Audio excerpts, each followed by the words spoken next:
welcome to the Science Faction Podcast, where science meets fact meets fiction.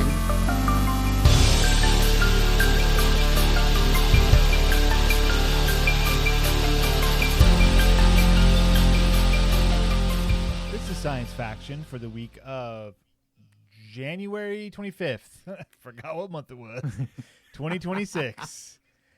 My name is Steven Dominguez, and I'm here with one just happy guy. I'm Benjamin Daniel Lawless. I'm doing all right. And we're professionals, obviously, as you can tell. Devin isn't here. He's stuck under a bunch of ice, which sounds like the entire nation. I mean, it sounds like he's about to die, but it's actually the cold water kind of ice, not the bad kind. Right. So yeah. The kinds that's totally fine unless it's not. Yeah. Well, actually, I mean, we're lying a little bit. Yeah, he's in Texas. He's got the ice storm to deal with, but it's because it's his family at his house because of the ice storm. Like people that were visiting and now they're stuck. That kind of deal. They can't get back home. They can't. And you know, because we told Devin, have him come on the podcast, and he was just like, no. So like, I don't know what to do with this guy anymore. Right? Why even have a podcast if you're not going to just randomly put family members on it when it is convenient for you? Exactly. That's what I'm saying. Yeah.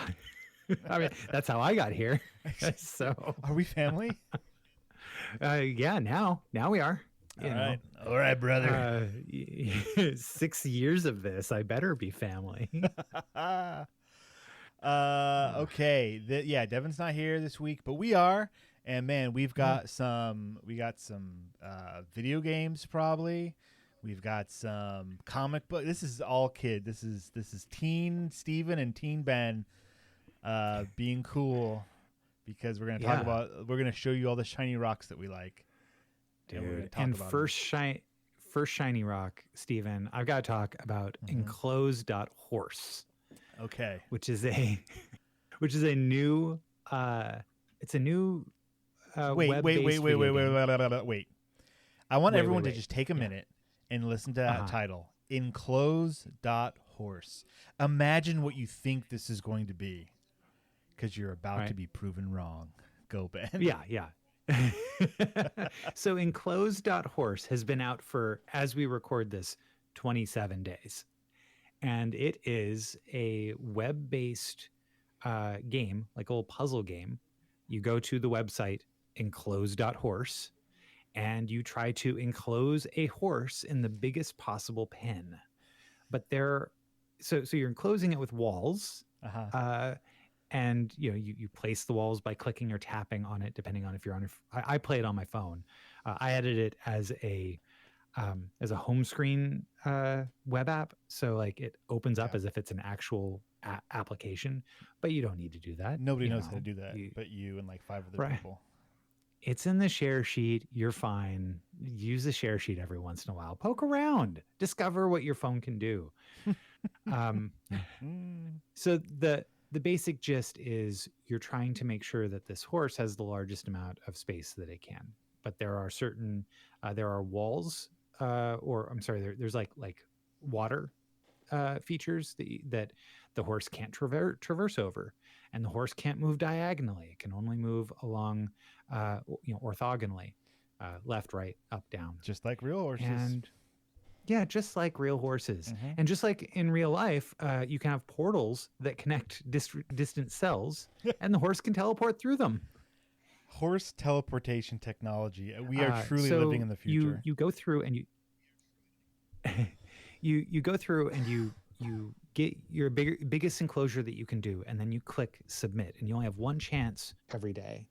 But what's really nice, you get the chance to submit, and then you find out how well you did.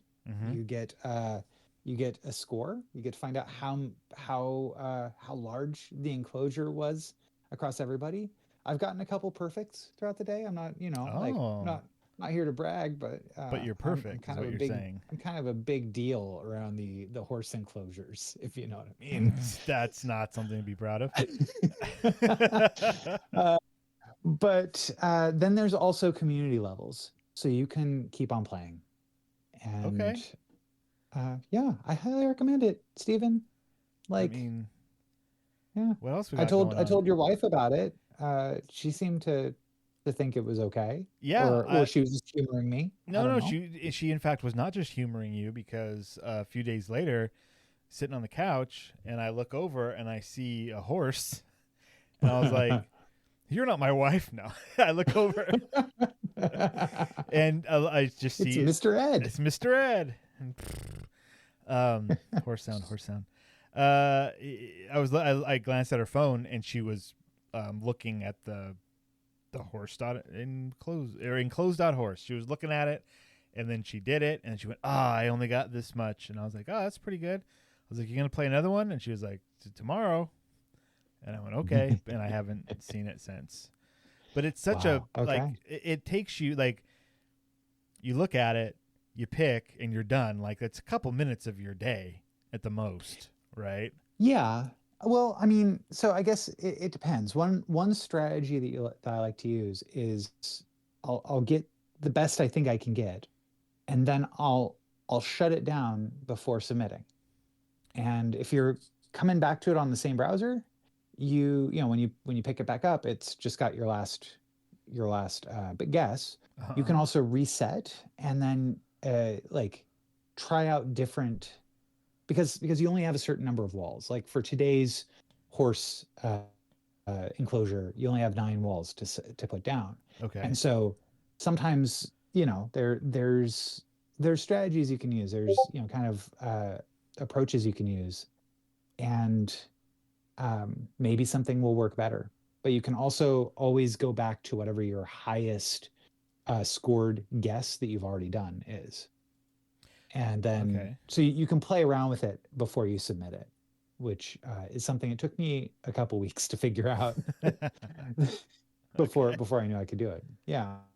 Fair enough. But I mean, yeah, I'm kind of finding myself into a lot of puzzle games lately. Puzzles and puzzle games, jigsaw puzzles, as we've talked about on the show, Yeah. you know. But how Did about you, we Stephen? Are go you ahead? into games? I love games. Um, right. I've been going through my RPG era, some people might say. I Oh, just keep buying them, just keep playing them, just keep swimming. I picked up Orbital Blues and a bunch of its expansions and whatnots, which is a kind of yeah. a You brought rules. Go ahead. the book over. You brought that book over Uh huh. a couple of days ago, and it seemed to be very loosely based on kind of the vibes of Cowboy Bebop, which Exactly. Yes. yeah, I'm down for. It's a sad space cowboy role playing game. Yeah. So I've looked at the rules. It's pretty cool. Everyone has like a role in the crew, like they don't, it's not like, oh, it's a big open world, do whatever. Like, no, you're a crew on the edge doing what you can. And there's a bunch of like tropes within the book of like games you could run, like do the heist game, or do a smuggling game, or do a bounty hunting game, or like, game session or whatever. Like, here's all the different things that your crew probably does. And so it is kind of one of those games where before you sit down at the table, you should know what you're getting into, right? It's very specific in that sense. But it seems super cool. It's gotten some, it's a little indie title, and it's gotten a lot of buzz online. Orbital Blues from, am I going to remember? Soul Muppet Publishing, I believe. That's Um, a great name. it's an I love excellent. it. If I got that right, it's an excellent name. If I got it wrong, Yeah. that's what it should be. Um, Still an excellent name. I so don't, yeah. the other game that I got is Starborg, which keep listening, just because I said it was a Borg game. So a while back, Is it like Morkborg? that's okay. So yes and no. So Morkborg is this crazy role playing game, super rules light, and very heavy on theme and randomness. And that game is like this. doom metal, like Swedish Finnish darkness of a slog through terrible things. And it got really, really popular because the game system itself is really tight. Plus, they put in their copyright laws or whatever that anybody can make a game based on that system as long as they're, attributed. Hey, how do you say that word? Attributed. How do you say that word? But yeah. How but do you say that word? I would start off with attributed too. Like you're fine. Yeah, no, you and I. There's no We've wrong talked answers. about this a lot. Oh yeah, we're when you're when you're reading when stuff, you're a voracious reader, you don't talk about the things you read. So the Avengers how do you pronounce things? Are that's a great comic. But before we get to the comics, and we're gonna get to comic books, the other game that I picked up based on the Morkborg is Starborg. And the dude that made it is this role-playing game cartoon artist guy. I came across him on YouTube. He's a big zine guy. He has like nice. How to make your own zines and like how to create maps, and like it doesn't have to be hard. You just need a couple of basic skills, and this is what they are. And I want to say his name is Jay. It's I'm gonna look it up real quick. But his comic style, his art style, I think you would really like it. It's J.P. Coovert, and that's JPCOOVERT. And if you just go to that .com, you'll see he's got all his little things for sale. But he's got like what was it? Goons and Ghosts is one that I've heard of his that's been popular. It looks like a Ghostbusters kind of role-playing game. But this Starborg one, I was looking at the rules and stuff, and it just strips things down to the core of what it is, of like the players are the rebels. Like this isn't a game again where you can just be whatever you want to be. Like, no, you're the rebels, and they call it the Legion, the Galactic Legion, right? The Empire. Like, this is very, very thinly veiled about what this is. You look at the artwork, and he's got this cartoony style, so it's just enough that you're like, could he get sued by Lucasfilm? Probably, but like he's selling. You can get the Rebel Handbook, the GM Guide, and the Solo Rules in a 3-pack for $6 for the PDF, and I believe. So I got the zines, which just stapled zine. That was $30, right, to get that and the PDFs. So okay, for $30 to have something in your hand plus a digital version of it, that's not bad at all. And just the digital version, $6. I mean, come on. Anyways, I wanted to give that a little shout out because he's got a lot of cool stuff on his website. I got one of his stickers too. He calls it eyeball sticker, but it's a beholder from D&D. And it looks really neat. It's on my water bottle now.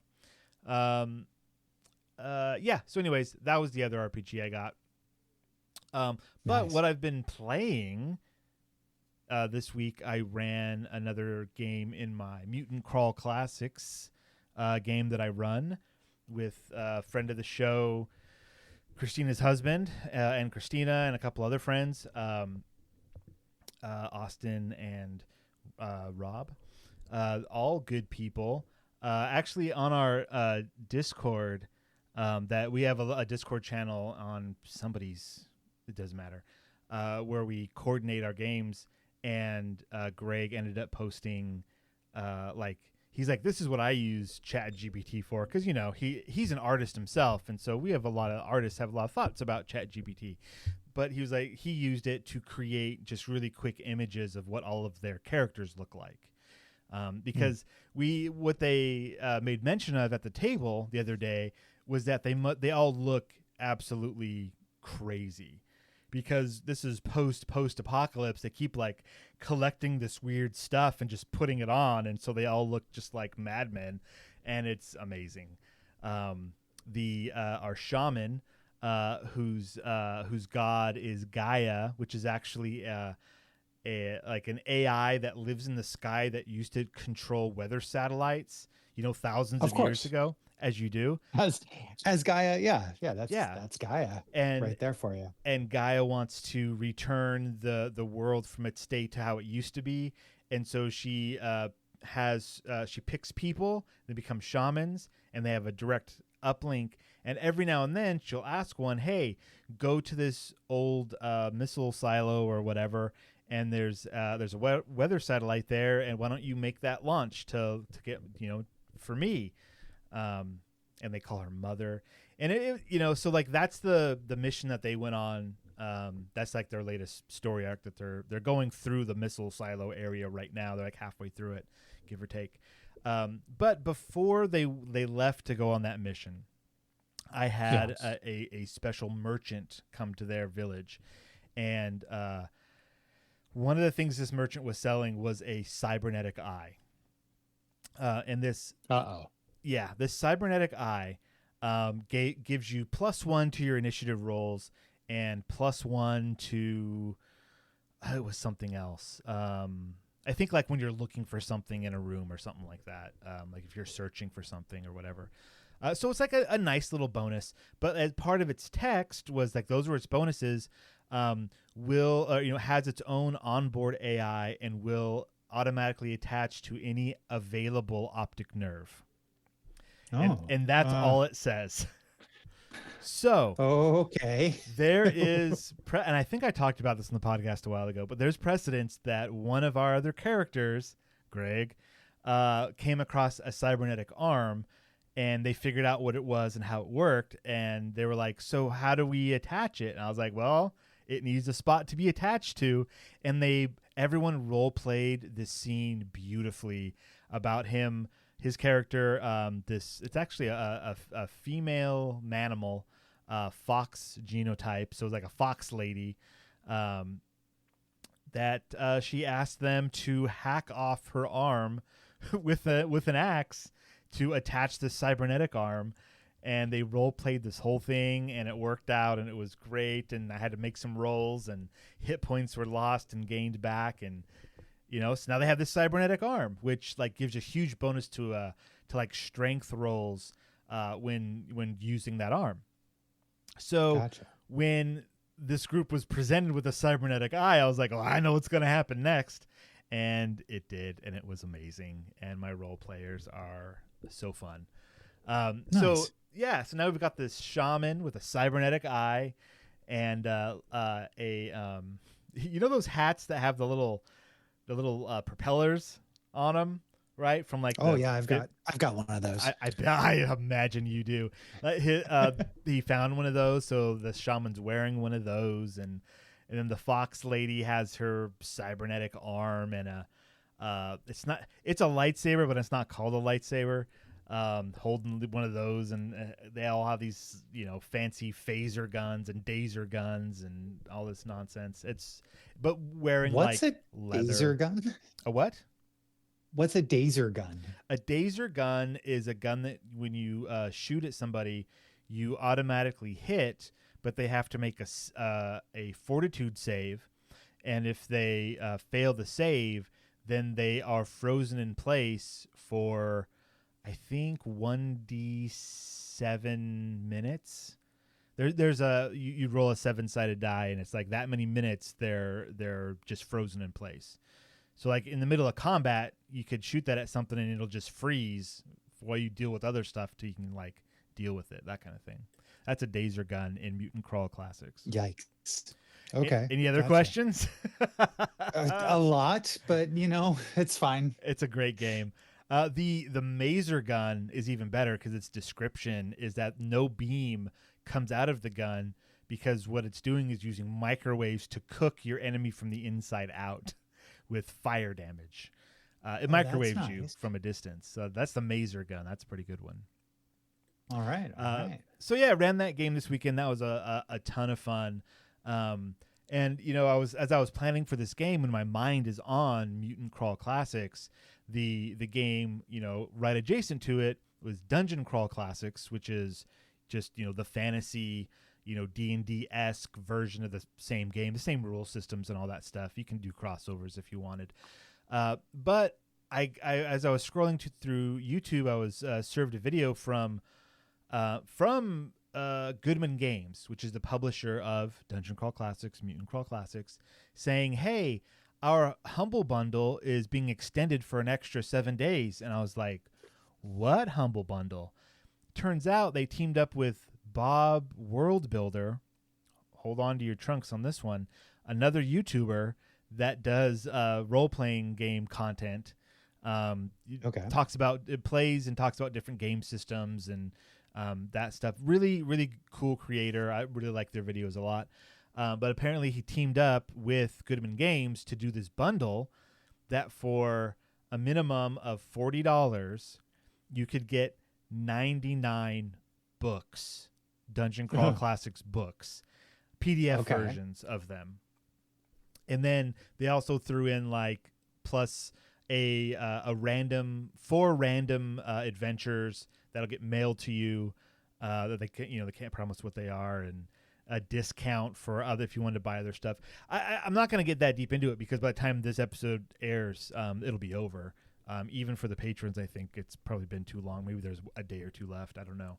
But that was really cool. So I plopped down $40 and then got all of these books, which one of these days I want to start up a Dungeon Crawl Classics campaign.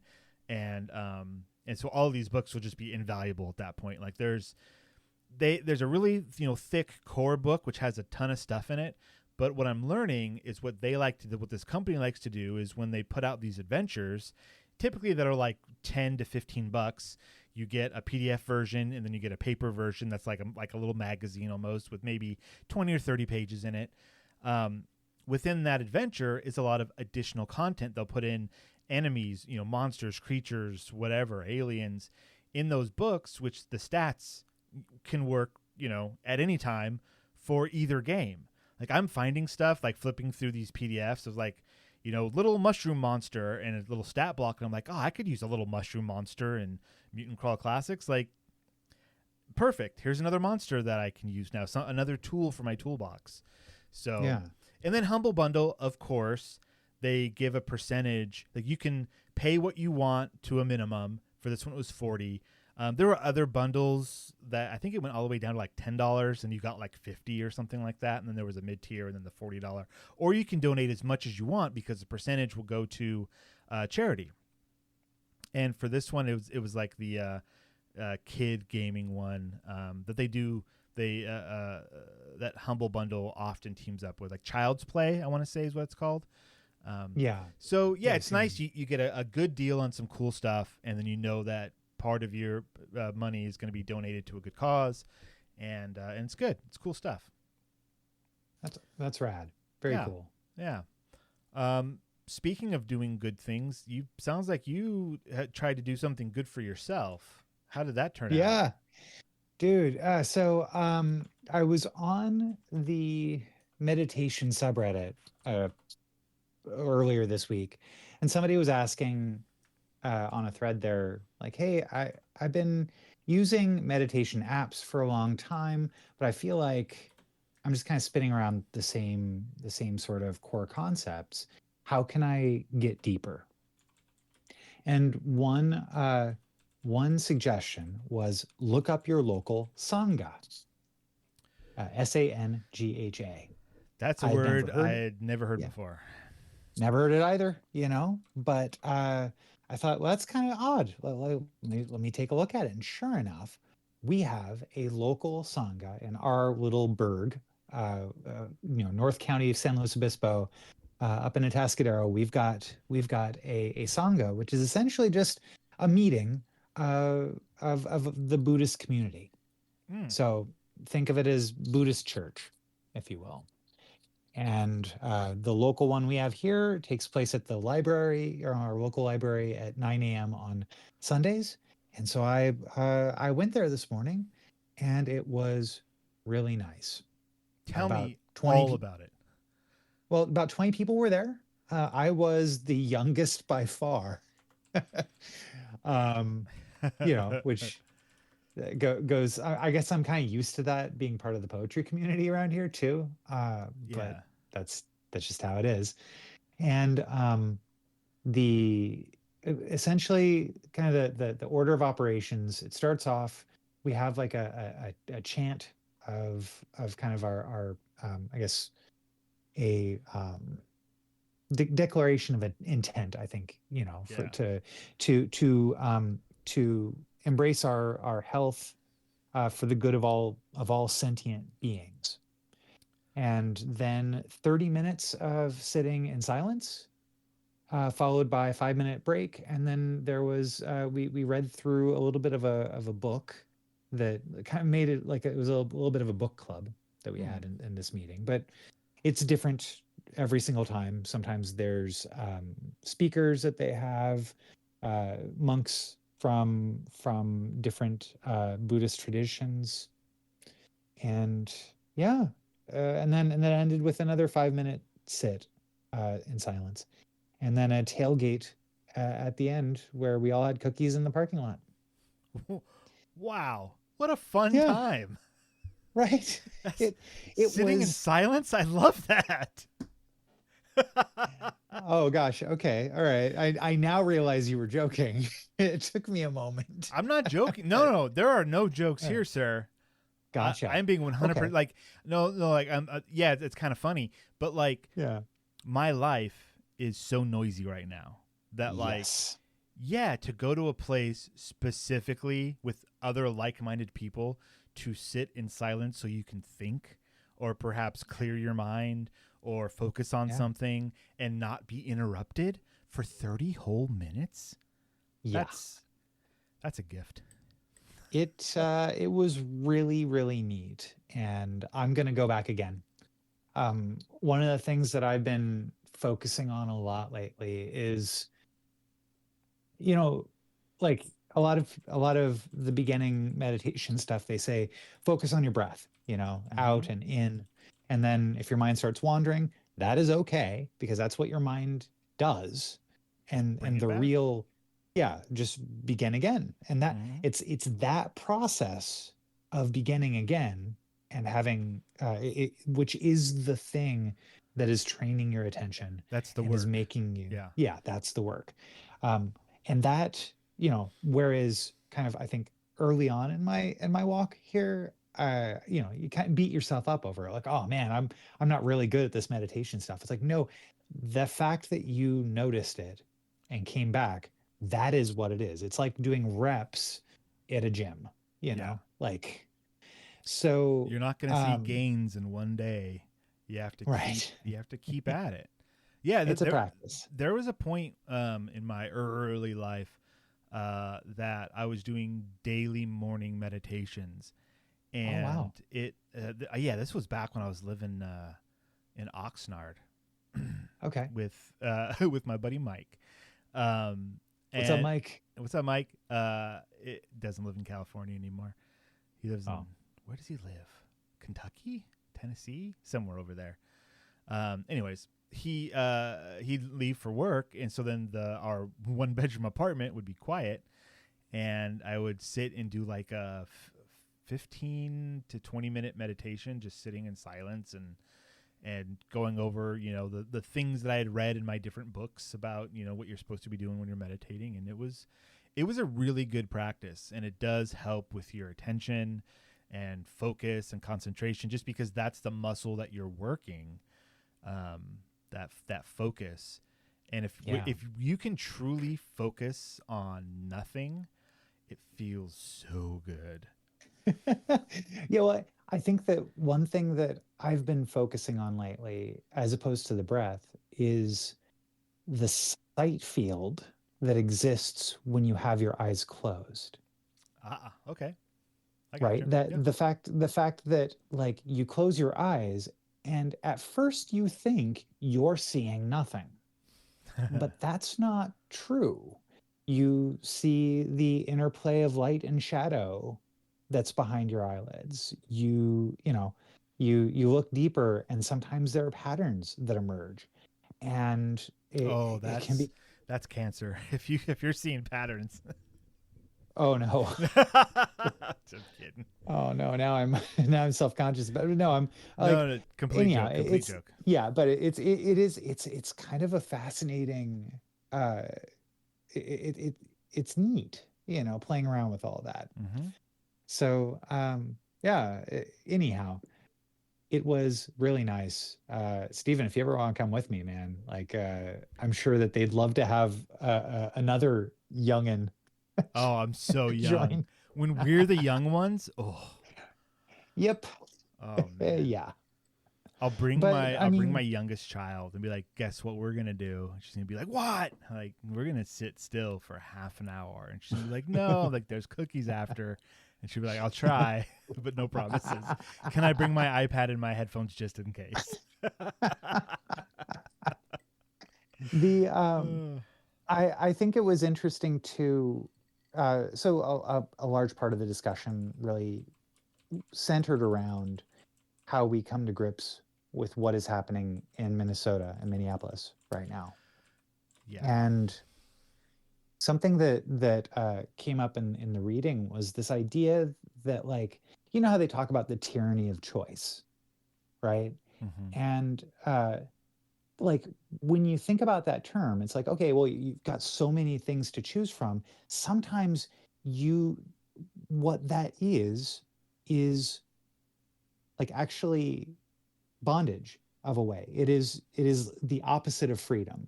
Like, sometimes true freedom is having many less choices in a strange way, Mm-hmm. because you know the direction you need to go.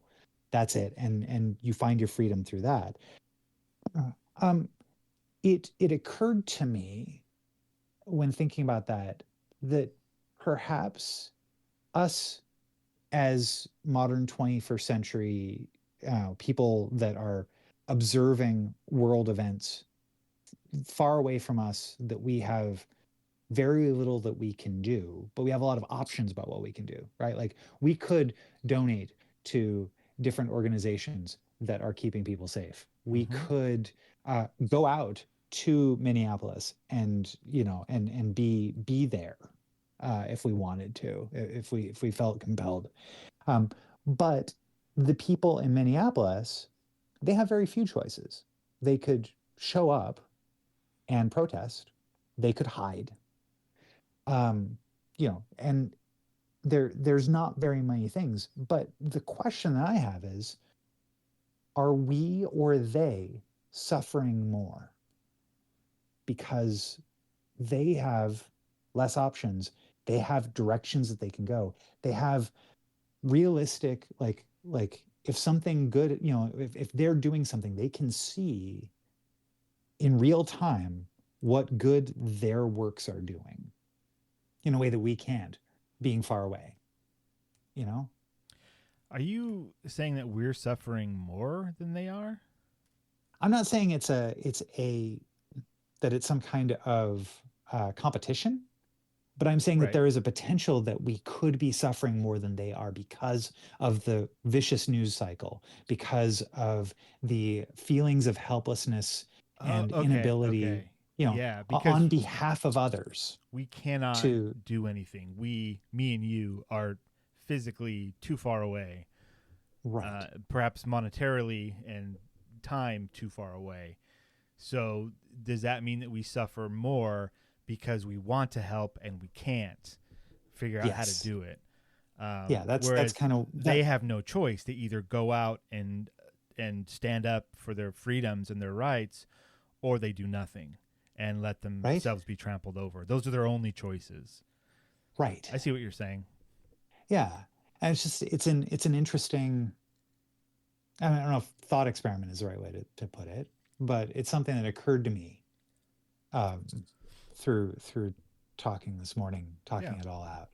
it's And we're in a tough spot, um, in many different ways, on a less important in a less important way.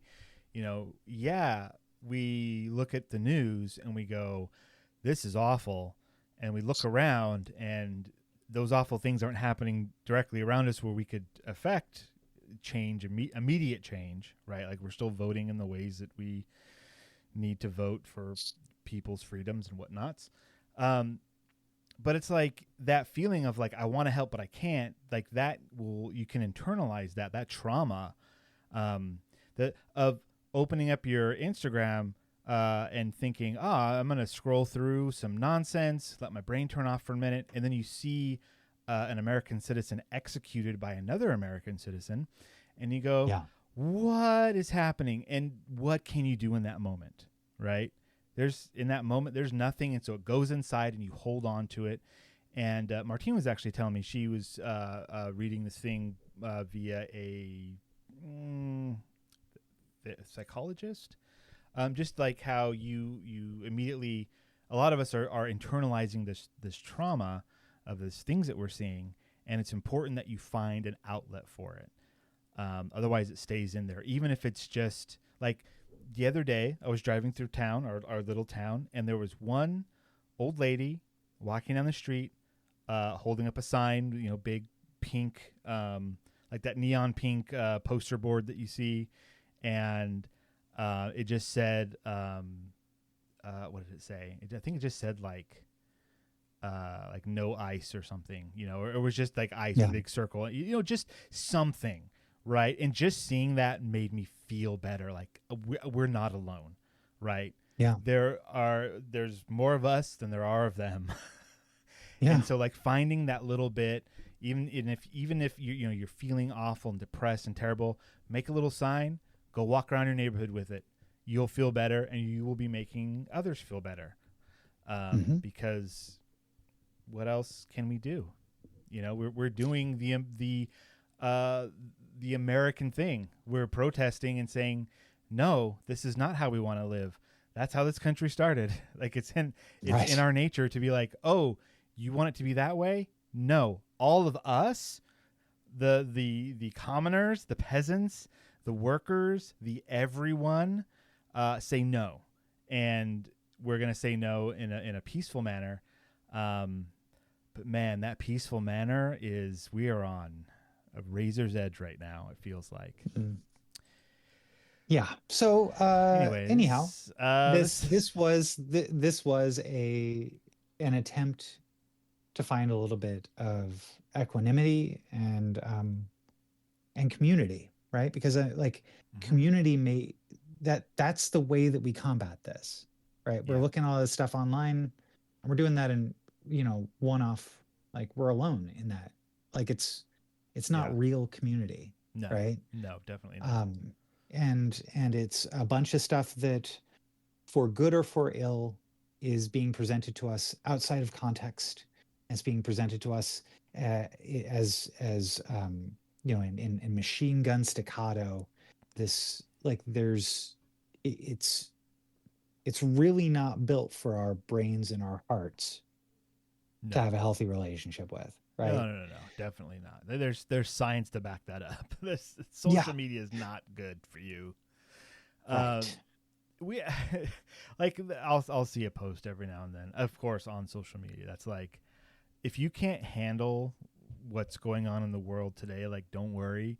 Our brains were built to live in a cave and eat berries. Like, you're doing okay. Yeah. Like, this is a lot very quickly. Like, our childhoods were so drastically different just because of what technology hadn't existed yet. We're in undiscovered country here, man. What other Star Trek words are we? It's the final frontier. This is surely the final frontier. This is the wrath of Khan, no doubt. I mean, have you seen a better original motion picture than this? All right, let's pull it back. The other day I was of course playing a role playing game, playing my weekly D&D session, and someone we were chit chatting, and then someone threw in some real life in there, and I was like, hold on, like, I get it, we're all on the same page here, but I'm here to make dumb jokes and roll math rocks and be silly. Mm-hmm. And he was like, dude, 100%, I'm sorry I brought it up. Like, we're all in the same boat, and let's just be silly and have fun. That's what we did. And we're all on the same page. And so perhaps this podcast is that for others. So yes, the news is important. We are there when we can, and in spirit when we can't, but let's move on to some future or now. Now. Steven, it's funny that you're saying that. Let's talk about silly comic books. Aren't comic books fun and for kids? Yeah, let's talk about comic books and white supremacy. Because So close. We were because so close. we were really close. We almost got there, Steven. But no, what I'm bringing this week. I'm gonna just go out on a limb and let everybody know. Like, I'm gonna speak for you and Devin right now to just Sure. say that, like, this podcast, we are against fascism. We are against white supremacists. We are not about all that. And guess who also isn't about white supremacists? Batman and Superman. Mm-hmm. And so, Stephen, can you tell me a little bit about Absolute Batman? Because you sent me a video on Instagram about a month or two ago, and I was like, wow. Tell me a little bit about Absolute Batman and his fight against white supremacists. Okay, so Absolute Batman, I don't know as much about it as I wish I did. It is a version of Batman whose, I believe his father's still alive, but his mother was the one that was murdered. Anyway, this version of Batman is like the hardcore version of Batman that he doesn't necessarily kill, but he will maim you forever. It's a the style of book is very metal. Frank Miller. Frank Miller, sure. Metal. It reminded me a lot of like Metalocalypse, of just how brutal things are. Like it almost in a silly way, but not quite. More of in a like, yeah, you know, like you. There's a good metal riff behind everything he does. Now, if I got that wrong, please, sciencefactionpodcast@gmail.com. The only thing I really know about Absolute Batman is what was in this one comic book that I went to a comic book store and purchased because I had seen about it on an Instagram post and shared it. And I was like, I need to just get this comic. And I did, and I have it, and I read it, and it's amazing. And it is essentially Batman. Let's see. How do we go about this? He's trying to casually help, like, as Bruce Wayne, and not rich Bruce Wayne, but like drives the pickup truck Bruce Wayne. I'm not sure if that's like how he always is, or if that was like a costume or a disguise. I don't know if that was a disguise or what that was. But he goes somewhere to help, and it's like, it's one of those things where like you're chatting with somebody and they say something and you go, oh, you're a racist because of what you just said. And like something like that happens. Look, it's been a while since I read it. You read it more recently, so perhaps you should be talking about this part. So, I mean, I've only seen the Instagram reel. You haven't read it yet? No, I haven't read it yet. Oh. This is all preamble to what I have read. I'm looking. Where did I put that comic book? So, I know I've got it so nearby. what I understand is that he decides to go on a one-man destruction spree against white supremacists. I've got the issue. I just found it. I'm opening it up. I have it in plastic because I'm gonna save it forever. Yeah. Okay. Absolute Batman. Let's see. Who's this written by? Johnson. Which issue? Annual number 1, 2025. Okay, gotcha. Yeah. So I'm scrolling through it. They have he punches him right in the face. Some people are getting kicked out of where they're living by 3 bad guys that are clearly wearing pig masks. And this is not a subtle comic book. No. And Bruce Wayne walks in and just destroys them.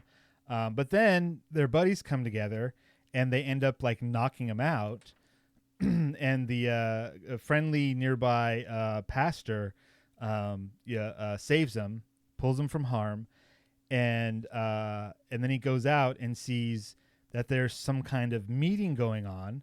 He's brought a bat with him, it looks like, with barbed wire. And then like the police show up and it's like, oh, good, the police are here. And they come out and they put on the masks as well. And it's like, oh, okay. And Mhm. right when the leader of this group puts his hand up to say white P word, and he gets half the word out, and then there's Batman just snaps his elbow. and the rest, let's see, 1, 2, 3, 4, 5, 6, 7, 8, 9, 10, 11, 11. The next 11 pages are him beating the absolute snot out of this group of white supremacists that were about to do something really, really bad. And it's great. Yeah. It is And absolutely great. and he finds the house that the white supremacists live in or meet in, and he starts to torch it and burn it down. And someone turns to Batman and says, "What are you doing? We're people." And he says, "No, you're roaches." Oh, yeah. That's a good line. So so I saw that, thank you for sharing that Instagram reel to me. Yes. And I, with thinking about that, I showed up at my local library and I saw on the shelf Superman Smashes the Klan. Beautiful. Now, now, Stephen, you're more of a Batman guy. Yes. I'm more of a Superman guy, Yeah. right?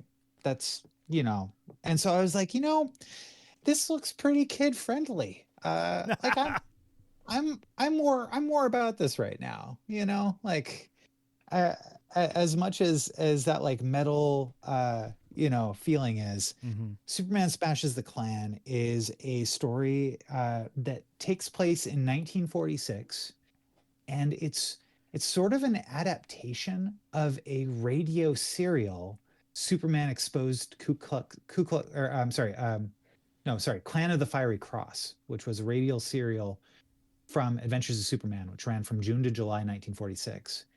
And so this is kind of an adaptation of that story, Mm-hmm. written by Jean Luen Yang, who was the #1 New York Times bestselling author of American Born Chinese. Mm-hmm. And the basic gist of it is the year is 1946. Teenagers Roberta and Tommy Lee just moved with their parents from Chinatown to the center of Metropolis. Tommy makes friends quickly while Roberta pines for home. Then one night, the family awakens to find their house surrounded by the clan of the Fiery Cross. They are burning a cross on their front lawn. Superman leaps into action, but his exposure to a mysterious green rock has left him weak. Can Roberta and Tommy help him smash the clan? The answer is yes. Yes, they can, and they do. Um, it's a really fascinating story for a lot of different reasons. In one case, the basic gist of this is it's a Superman before he or the world really know what his powers are and who he is. They still Okay. think they still think that Superman is just somebody that like drank a super serum or has been training with mystics, and that's how he has these powers. Um, he doesn't fly. He leaps onto the tops of telephone wires and runs down the street that way. Oh, That's how he gets around. that's funny. Well, and Yeah. of course, Superman originally didn't fly. He could leap tall Right. buildings in a single bound, but he didn't fly. Yes. That came later. But Right. yeah, yeah. Except that it was because he was in this story, it's because he's learning more about himself. Oh, Right. perfect. Okay. And so as a kid, he had accidentally flew and shoot lasers out of his eyes in order to protect himself and his friends from bullies. Mm-hmm. And he was labeled a warlock and was nearly run out of Smallville for it. But yeah, so there's that. Like that's an interesting portion of it. At one point, one of the clan members looks up at Superman and says, like, why are you fighting us? You are the perfect embodiment of everything we stand for. You're a white man with all these powers. Mm-hmm. And Superman looks at him, and it's at that point where he makes it known to the entire world that Superman is an immigrant. He is an alien from outer space, and that is how he has his powers. Ah, okay. Right. So there's that sort of thing. But then there's also one of the one of the middle management of the clan shows up at his, to his boss, and is like, hey, I'm here, and just letting you know that we're still going for the one race, one color, one religion, like, let's go. And the boss is like, you actually believe that? Hmm. Like, uh, I'm here to collect the dues from our membership. That's all this is about. And we're like and that's the only reason why we're doing all this hatred, is because, well, it's about money. Like, and Stop looking left or right. Start looking up and down. Have you heard that term lately? no. Like, stop looking left or right as in politics. Start looking up or down as in who has the money and who doesn't. Gotcha. Okay. Yeah. It- Yeah. So Yeah. Anyways. yeah. Yeah. Anyhow, well, I mean, so the story is a bit more nuanced than Absolute Batman. Yeah, absolute Batman's like what the moral of that story is punch a Nazi, and it's Right. okay. They deserve it. Yeah. That was the moral of his story. Yeah, mind you, there's plenty of punching clan members in this, but it also is about, well, how do you stand up to people who look at you and they expect that you're one thing when really you are you, and you deserve to be here, We all deserve to be here. yeah. I mean, And the challenges with just standing aside and letting bigotry happen. The clan is the clan of the whatever cross, the fiery cross. They're not called the Ku Klux Klan in there, but they are just like the Ku Klux Klan. They're just bigots in bed sheets, and you stand up to them, and you'll find out exactly how much power they have, which is far less than they will boast. there's other, like, we're gonna keep talking about this. The way that pop culture and the media have been okay. Let me quickly reorganize my thoughts here. Sure.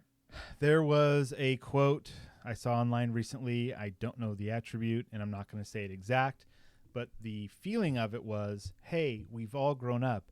When we watched Star Wars, we sided with the rebels. When we watched Hunger Games, we sided with the rebels. When we watch, and they named off like a bunch of these. They're like, look around you now. We need to draw the conclusions, please. Like, we've been, this is how it always, how could you think any other way was okay? Yeah. There are people in masks doing bad things in the streets. You guys remember the stormtroopers, right? The people in masks that would run around and terrorize people. There's a bunch of it in pop culture. It's like every freaking story has that in it. Here's something else. About a week ago, Disney posted. Yes, I'm going to take it back to Disneyland. That's all I know how to talk about, apparently. And anybody who has another opinion about Disneyland is wrong. You're the wrong. Only I'm right on this podcast. Oh, great. Person who visits a Disneyland more than once a year. Please inform me. I shall give you my wisdom now. About a week ago on Threads, the official Disney account posted, share a hashtag Disney quote that sums up how you're feeling right now. Okay. One of them is a screenshot from Pocahontas, and it says, these white men are dangerous. Yeah. There's one from The Hunchback in Notre Dame where the bad guy, I forget his name, is saying silence, and the woman is raising up her hand and saying justice. Well, there's one from The Little Mermaid where Sebastian is saying the human world is a mess. And it's good. One from Toy Story 3 where the Barbie says authority should derive from consent of the governed, not from the threat of force. That's a good one. Thank you, Disney. Yeah. The one from Robin Hood with the little bunny kid saying death to tyrants. I love that one to death. the quote from I believe it was episode 3. So this is how liberty dies, with thunderous applause. And finally, a screenshot from an Indiana Jones movie that says Nazis. I hate these guys. There's more, but that's the gist of it. And that's what I mean by these things, this pop culture, that they've been telling these stories to us as fables for years, as warnings, as, hey, we did this once, let's never do that again, and people stop paying attention. So it's there. Check. I mean, not that post. They swiftly deleted that post after they saw what people were doing, rightfully so. Not rightfully so that they took down the post. Grow a spine, Disney. Pick a side. And that's the problem. These are businesses, not people, right? They don't. Yep. Their morality lies with the up and down. Are they making money or not? Yeah. So we can't look to businesses and corporations to save us. That way lies folly. Anyways, Yeah. I'm not gonna do my future now because we're running out of time. And I don't need to do my second comic book. I can talk about that another time, I think. Maybe at the break that we're about to take. Yeah, we'll see. All right, sounds like a good plan. Yeah, so we're gonna take ourselves a little break now. I know we're already close to an hour in. We didn't talk, we're gonna do book club, right? The video thing, even though Devin's not here. Yeah, we'll still do it. Heck yeah. I mean, I still would love to hear what Devin thinks of it. However, I was really wanting to hear what you think about it. Oh, I mean, yeah, obviously, as the czar of this podcast, it's a time travel story, and I know you geek out about time travel stories, Stephen. I picked this one for you. Oh, it was for me. Oh, you're so kind. Yeah. So if you haven't yet, there's a link in the show notes to a YouTube video titled "Likewise Olive" from Omelette O. How do you say? Amaletto, maybe. Yeah, that sounds right. And so watch that. And there's nothing to read this week. It's fine. Go watch that. It's really good. And we're going to talk about it when we come back. So we'll be right back. You ever notice how everyone in sci-fi movies has a secret society they belong to? The Jedi, the Bene Gesserit, the Illuminati, or whatever? Well, guess what? So do we. It's called our Patreon, and if you join at patreon.com/sciencefactionpodcast, you'll get access to exclusive content, our Discord, and knowledge that normal listeners will never understand. Join us, or remain in the dark. Your call. And we're back. Hello, and a big thank you to our patrons, Josh, Renee. Thank you. You guys are amazing. Yeah. And hey, Josh, thanks for coming out and playing some VR golf with us. It's always a lot of fun. Dude, for sure. Yeah. Sorry, Stephen couldn't talk. Yeah, sorry I couldn't say anything. If I could have talked, I would have said a bunch of nonsense. So don't worry about it. It's probably best that I couldn't talk. Save that for the podcast. Save that for you want to hear me talk? Listen to my podcast. You don't want to hear me talk? Invite me to play VR golf with you. My headset, for whatever reason, the mic is either broken or the settings keep changing in some obscure way that I can't figure out. So yeah, that's a bummer. But played a couple of holes. It was that part was fun. Listening to you guys was fun. Sometimes. Fun in the sometimes. Fun at the sometimes. That's an old joke. Let's get what are we reading next week? Stephen? Next week we're going to read The Song of a Non-Human Intelligence by Michal Garcia. And let's see, despite the barriers between different cetacean languages, our song crosses the vastness of the oceans, and so forth. That's what we're going to read. It's on strangehorizons.com. There's a link in the show notes to read that for next week. And it's going to be, I don't know how it's going to be. Sounds like it's going to be cool, but who knows? Yeah. Sometimes they sound cool and they're stinkers. I don't know. It's from Strange Horizons, and I've liked almost everything that we've covered from that publication. So yeah, there you go. This week at least we didn't have to read anything this week, which was kind of fun. Yeah, no, I picked this one to give us a little bit of a week off. Like if you're okay with watching a 16-minute or so video on YouTube that's a dramatic presentation, then Likewise Olive is for you, my friends. So, Stephen, I'm really glad you didn't bury the lead. I want to know what you thought of it, and you already said is really good, and I agree. I thoroughly enjoyed it. Right on. So, time travel. Time travel. So I have a soft spot for time travel stories. Probably started in Back to the Future days. The best time travel story. So what's a close second? What's a really good second place time travel story? I mean, like I know that a lot of people probably don't like this so much. It's not universally regarded, but Looper. I was trying to think of that title, and I was like the one with Bruce Willis, and then that little boy that they put makeup on his face to make him look like a young Bruce Willis. That movie, Joseph Gordon-Levitt. Yeah. Yeah. Yeah, Looper. Looper is a great story as well, but it also follows Back to the Future time travel logic, which is nonsense.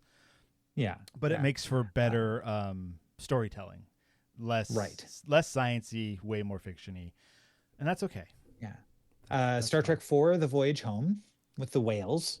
That is the worst one. You're right. But let's talk about the good ones. Zing! I gotcha. No, that's good. Likewise Olive. Yeah. Likewise Olive. It starts off, and there's a daughter and her father. Mm-hmm. They're standing outside of some kind of facility, and they are sitting. They're sitting. Yeah, and they're just kind of the daughter's eating olives, and they're talking about the experience that he's about to have. Yeah. That the father's going to have. His name's Charlie. Charlie is here, and you learn through the course of the of the story that he's at this facility because he's there to have an experience that involves time travel.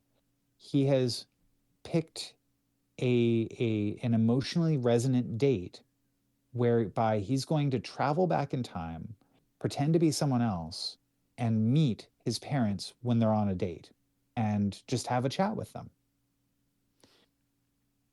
And the part of this that I really enjoyed was picking the important plot bits in a casual conversation. They don't come out and say, we're at time travel house, and when you go inside time travel house, you see your parents. Like, that's not what this is. Right. It's like you said, a father and a daughter having a conversation about this thing that's going to happen. And it feels almost ominous. There's like a certain weight of importance behind it. And I think that's why the next scene, that's like the first scene is that outside on the bench talking about it scene. The next scene is before his experience. They're like, before you go in there, and it's the time travel is like he walks through a door and then he walks out a door and he's in a different time. Like, that's not what this is about. But no special effects. No, you're not going 88 miles per hour. There's no phone booths. It's just going through a door. Yeah. Tremendously effective, by the way, though. Yeah. Like, exactly what's happening despite not having any flash, whiz, bang, anything. Yeah. No not even like particles. Literally no special effects in this entire story. So they say, before you walk through that door and have your experience, just chill in this room for a while and think about it and like make sure this is really what you want to do.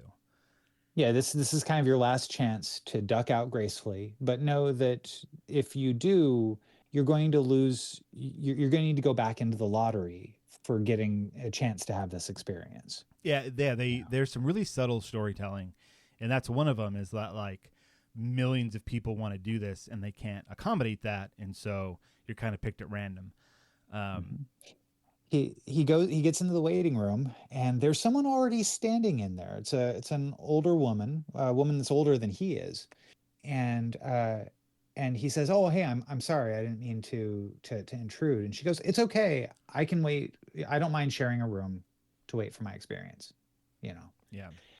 And so they sit down, they start playing chess. He and this woman that he's sharing the waiting room with, and he's talking about how he and his daughter often play chess, and he never lets her win. Like he's just uh he like why would he, and then gives some stories, like some background on how he adopted his daughter, and how he calls her Olive because when he first met her she dropped a jar of olives and it got like olive juice all over his pants, and his mom was named Olive, and all this sort of stuff, and she's just listening to him going like, well, you must love your daughter. Well, the way And he's saying it too feels like he's rambling because he's nervous about what he's about to do. yeah, That's the sense I yeah. got, that like he's in this high stressful kind of situation. He ends up chit chatting with somebody and just kind of trauma dumping on them almost. Like he doesn't really let her get a word in edgewise, for a bit. Yeah. Are we in spoiler territory yet? No, I mean, I Not think we yet. still got it. Yeah, Okay, I think we can kind of come back to we'll come spoilers back. when, Yeah. like when it's revealed what's going on. But the general, so they're playing chess, and then it comes time for him to have his experience. So he gets up and he goes and he finds his way into, walks through a door, and he's now in a bar. And he had been told, like leading up to this, that there are certain phrases that he can use that are safe, that you let the like, I guess there's going to be an opportunity he's going to have to interact with them, that they'll with his parents, that they're going to set up, and to look, keep an eye out for it and follow along. But his name is not going to be Charlie, his name is going to be John. Mm-hmm. And because they want to preserve the timeline as best as possible. And so sure enough, his chance comes up. He gets delivered the wrong drink. He didn't order a martini with olives in it. He ordered a Merlot, but a martini with olives comes by, and his mom, who doesn't recognize him, shouts, "Hey, I think that one's mine." So he brings over the glass, and they sit, and he talks with his mom and his dad as they're out on a date. Yeah, and And it's really nice. yeah, It's like yeah, there's a bit of a montage, if I remember correctly, of like you don't really know what they're talking about, but they're having a good time. They're yeah. And asking each other's questions, and it's all very and casual and fun. they're telling him stories about their son Charlie, Yeah, and about how which is he hates olives, you know. yeah. Yep. And and then they're the mom, looks at her watch and goes, "Oh my gosh, we've been talking for an hour. We got to get home, relieve Babysitter. the babysitter," and so um one of the safe, like he goes through the entire safe stuff with, of just like, "Oh, hey, what one of the safe words is just to say likewise." And like, "Hey, it was nice to meet you, likewise." One of um if I remember correctly, please correct me if I'm wrong, but I think one of the sure. reasons for that they stated is that they don't want you to be remembered by them.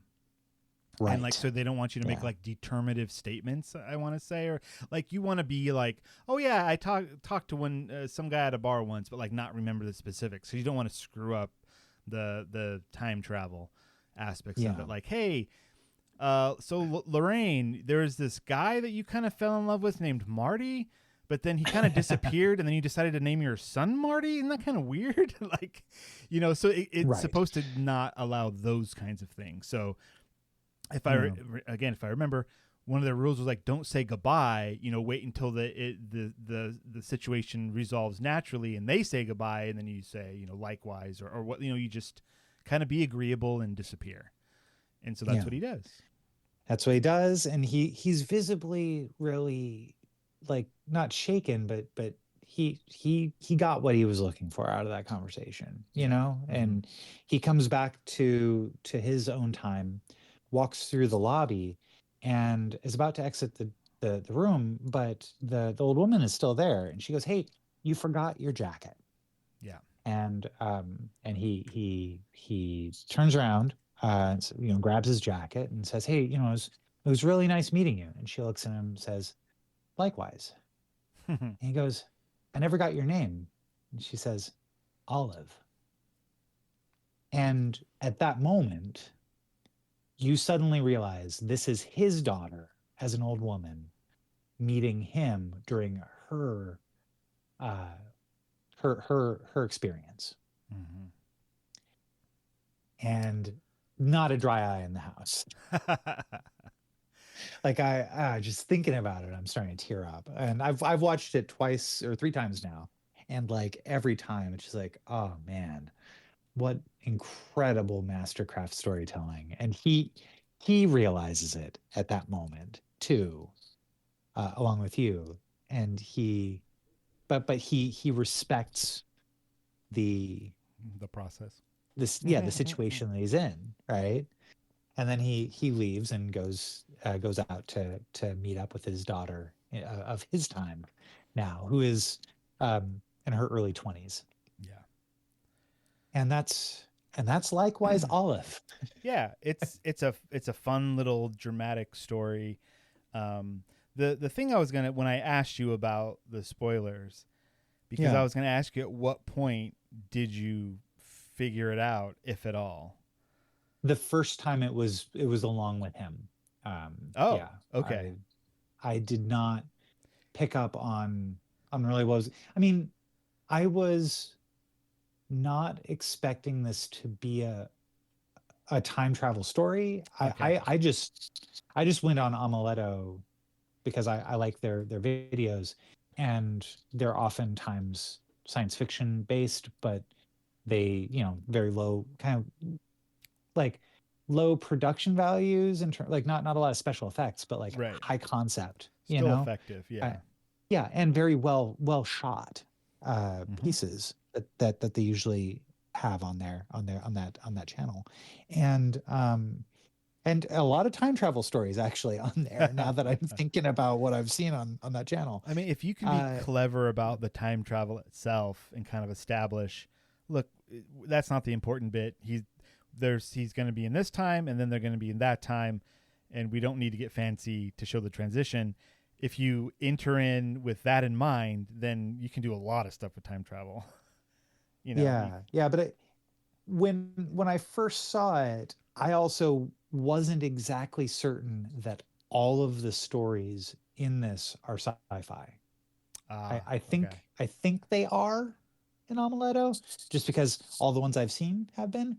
But like I just like, oh hey, you know what? It's late at night. I've got 16 minutes. I'm just gonna watch this, this little dramatic thing. And so I know I kind of prompted you before watching it, letting you know that it was a time travel story. Yeah, and that Um, that didn't ruin it for me, but it did set me up to look and view it in a certain way. yeah, Um, when a little bit that you omitted was that he yeah, was sketching a picture of a bird on a pamphlet while he's talking to his daughter yeah, at the very beginning. And then he goes inside the building and he meets the older woman. And I noticed that she was also holding a pamphlet, but it looked very aged. And I was like, hmm oh, I bet that's his daughter. And then as the scene progressed, in the way that she wasn't really giving information, but he was, and she was just kind of listening and appreciating what he was saying, I was like, oh, that's definitely his daughter. Um, and then, at the end, I was like, oh, are they going to confirm it or not? Or is it just going to, like, just kind of go on and have it, be whatever. Then when he comes out and sees her another time, um, they she puts down the pamphlet, and it is like old and aged, and it's the one that he was sketching on. And so that was yeah. like It has his sketch on it. yeah. Yeah, So she held on to it this long and brought it back with her, which that's got to be against the rules, because he just drew that like that. What a mind screw around that would be if he saw that. But I yeah, guess he's seeing yeah, his daughter. Like, that's funny because she was so clever that she found a way to circumvent the rules while obeying the rules. Like she knew going back there and knowing the talk that he just had with her about like how he's supposed to talk and all that, he would be primed to understand that language. And then she has to say it because she's the one traveling. Yeah. That was a clever bit. I like that. Yeah. And that inversion of where he thinks that he's the one traveling, but he is actually the experience. Yeah. Like, I mean, we're all somebody's experience, aren't we? I'd like to think so. There's at least 200 people out there right about now that are listening to this at this exact moment that we are their experience. Oh, yeah, Stephen. That's, we're changing people's lives one dummy at a time. Sorry, listeners, you're not all dummies. I love you. Likewise, listeners. Nailed it. That's the title. Yep, there it is. So yeah, this was the first time I believe. I might have caught other things on Amuleto, but I think this is the first time I purposefully was directed to go to Amuleto and watch one of their things, and I enjoyed it. So looking forward to checking out more. There was the one video that I sent to you where it was about the guy who had the time travel box, and he was trying to restart timelines in order to have the perfect conversation. Oh yeah, that was with the girl. More comedic. It was like a 30-second time travel or something. Yeah. He kept doing the conversation over and over and over and over. Right. But then you get to the end of it and you realize that for every one of those times when he presses the button on the box, it's not that he went back in time, it's that his body in that timeline dies. And so it's watching a bunch of her freaking out as he just dies in front of her. The dude comes over, says something weird to her, and then dies over and over again. I forgot about that. Yeah, okay, so 2 for 2, Amuleto. You're right? Batting $1 billion, whatever it is. Devin would know. Yeah, man. So once again, next week is The Song of a Non-Human Intelligence. That's from strangehorizons.com, written by Michael Garcia. Perhaps it's Mical Garcia. It's Mical. I'm not sure the pronunciation on that. There will be a link in the show notes, so check that out for next week. Hopefully, if the weather is better for Devin and his family, he'll be joining us next week.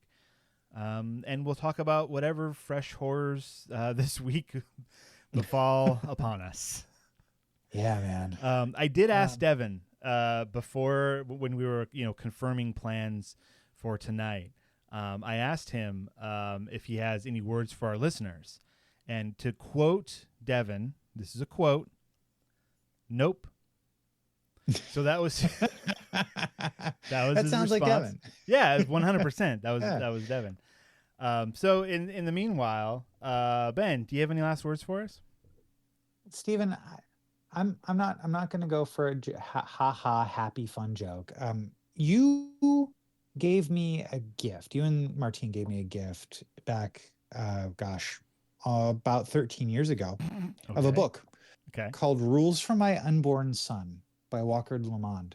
Oh, and I have it here, and there's one thing that I kind of saw today that was like, you know what? Yeah, this is some good life lessons here. Look people in the eye when you thank them, especially waiters.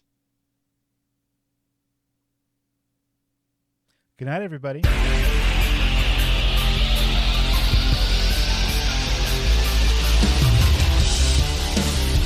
This has been the Science Faction Podcast. Tweet to the host at SciFact Podcast. Email them at sciencefactionpodcast@gmail.com and visit sciencefactionpodcast.com for more episodes.